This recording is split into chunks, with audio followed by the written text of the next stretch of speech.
Now, Richard Armitage has appeared in some of our all-time favourite dramas, from Spooks to The Stranger and, more recently, Red Eye. And now he is diving back into the world of audiobooks. He's here to tell us about his new thriller, The Cut. Richard, so lovely to have you on. Thanks for having me. So tell us about The Cut. Where has the idea come for this? Oh, gosh, the original seed of the idea came from a real conversation I had in a cemetery back in my hometown. Casual. Just a casual little chat with a bloke who was laying flowers, and he came to me and said, "I'm really sorry for what we did to you at school, and you've done really well for yourself." And I kind of walked home with my dad and couldn't remember him, and my dad remembered him, and we had a conversation about who he was, and I just thought, actually, that's a really good premise for a story. And the story started as a tale of revenge and turned into a story about atonement. So this has come from literally nowhere. You're in a cemetery, you don't know who this guy is, and then it turns out this guy was a bit of a bully. But well, I think he just saw what was happening. Right. But yeah, little doors started opening in my brain. So it became a lot of anecdotes of childhood and school days that became the structure of the story. So half of it's set in 1993, half of it's set in the present day. And we like stuff like that, don't we? So is there a big message in this, you know, that things that happen to you in childhood do remain with you for life? Yeah, and one of the things that happens in the present day is that a film crew comes back to the village to make a found footage horror film about a murder that happened in 1993, but the movie is not quite what it seems. Right. And with the two timelines, when you're writing something like this, I mean, it's almost like writing two parallel versions of the same story. Yeah. Because obviously it's the same people that have grown up now. Yeah. And, you know, the Lee, I don't want to ruin anything, but obviously you're following that story as well. Did you ever get confused at any point? You think, oh, no, it's not 90-odd.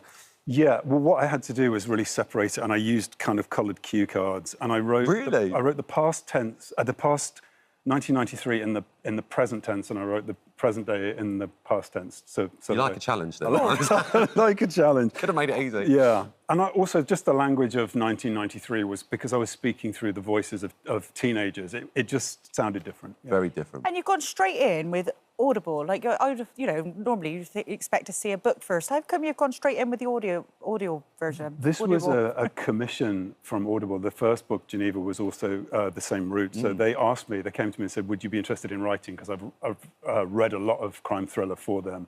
And I think they saw how successful they were for other authors, and they said, how about writing something yourself? And I said, yeah, I'd love to. So, and you, with The Cut as well, you're voicing one of the characters. I am, yeah, the present day. And you've brought a co-star along with you. So who's on there? So it's Jacob Dudman, who played my son in The Stranger. And when I was writing, I was thinking, who could tackle this and handle it really well?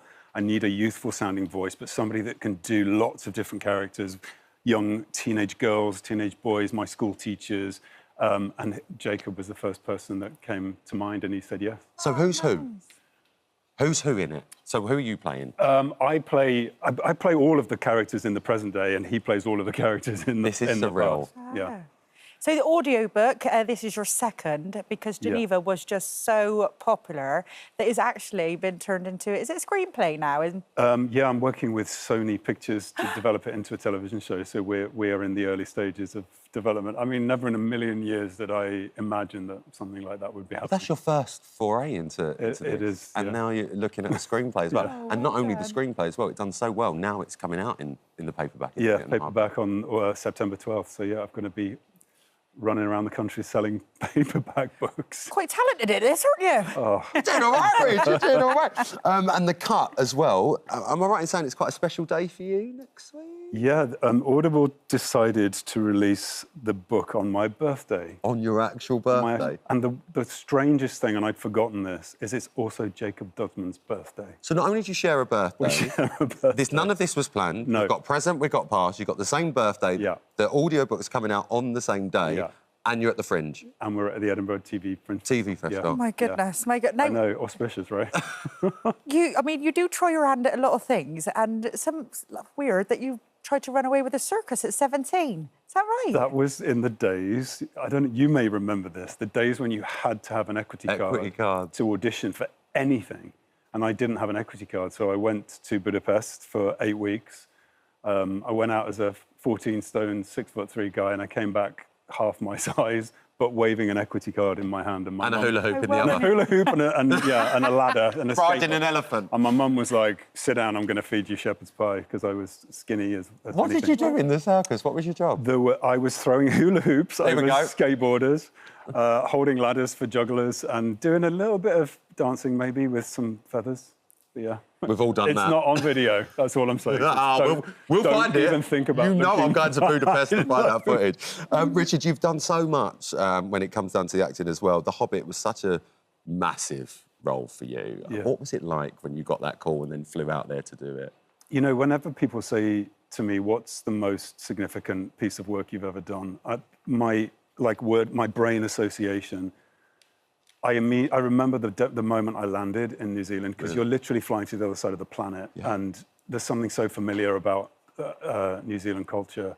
And I remember sitting in the car and the sun was shining, and I just thought, I never dreamed that something like this would happen to somebody like me. And I'd loved that book since a child. Oh. And I got there as a 40-year-old, and I was playing this character that I'd loved and followed, and then went to meet, you know, the legend that is Peter Jackson, and the rest is history, really. So, What a moment. big moment. Well, somebody who's a massive fan of yours is Harlan Coben, and he writes some serious thrillers that you are just on the edge of your seat with. And one recently with Michelle Keegan was For Me Once, and it had me... Oh, everyone. Oh. It was going on about it, wasn't it? It was huge, absolutely huge. How was that, and how was the reaction? Because everyone was watching it, everybody was talking about it. Yeah, I mean, I think those shows have really built from the 5, and you know, I joined when they did The Stranger, and then we did Stay Close, and then For Me Once.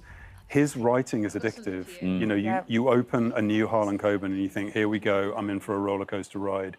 And he never, ever disappoints you. He's like the master of the cliffhanger. Yeah. So it's sort of perfect for television adaptation.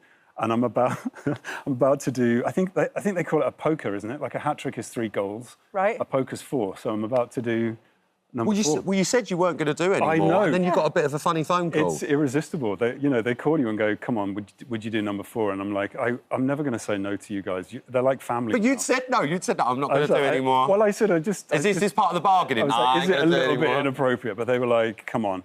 And it was my good friend, Rosalind Eleazar, who I did Uncle Vanya with, who's the lead actress, and she's phenomenal. And Lenny Henry, I couldn't say no. You couldn't can't say no. So Lenny Henry will be in the next one? Yeah. And will it be on Netflix? Yes, and I believe I think it's early January 2025, yeah. I cannot wait for We that. ain't got long to wait I'm for on the that. edge of my seat with those ones, honestly. And that one, that was one of my favourites good. of all time. You're fabulous. Literally loved it. Richard, thanks. it's such a pleasure to meet you and have you on the show. The Cut comes out on Audible on Thursday, the 22nd of August, which is also your birthday. So happy birthday Thank you. next week. Thank you so much for coming in. Thank you. Yeah, don't party too hard in Edinburgh, please. All right? Thanks for And having we're me. going to find that video from Budapest. We've already got a crack team on the case. Thank you for visiting our This Morning YouTube channel. We upload new content every day, so go ahead, hit that subscribe button. You don't want to miss out, and we'll see you in the morning.